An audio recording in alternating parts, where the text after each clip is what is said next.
Во дворот на детската градинка Бамби во Македонска Каменица се освети камен темелникот на дневниот центар за деца со посебни потреби во присуство на министерот за труд и социјална политика Диме Спасов. Денес е посебен ден за општина Македонска Каменица.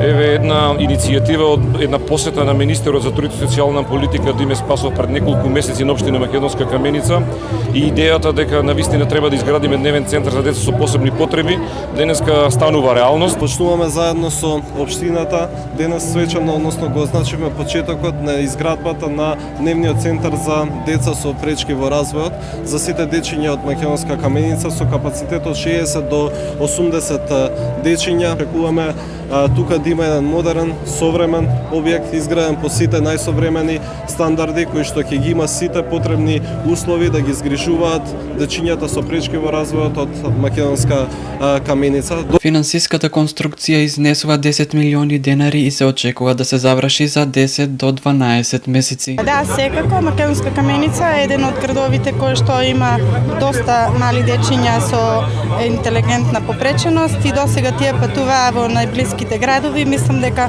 ова е идеална прилика да останат во нашиот град и да бидат блиску до своите најблиски. Со овој проект ќе им се одлесни на самите родители кои имаат деца од оваа категорија и нема да мораат да патуваат најмалку 25 километри за да бидат згржени во ваков центар.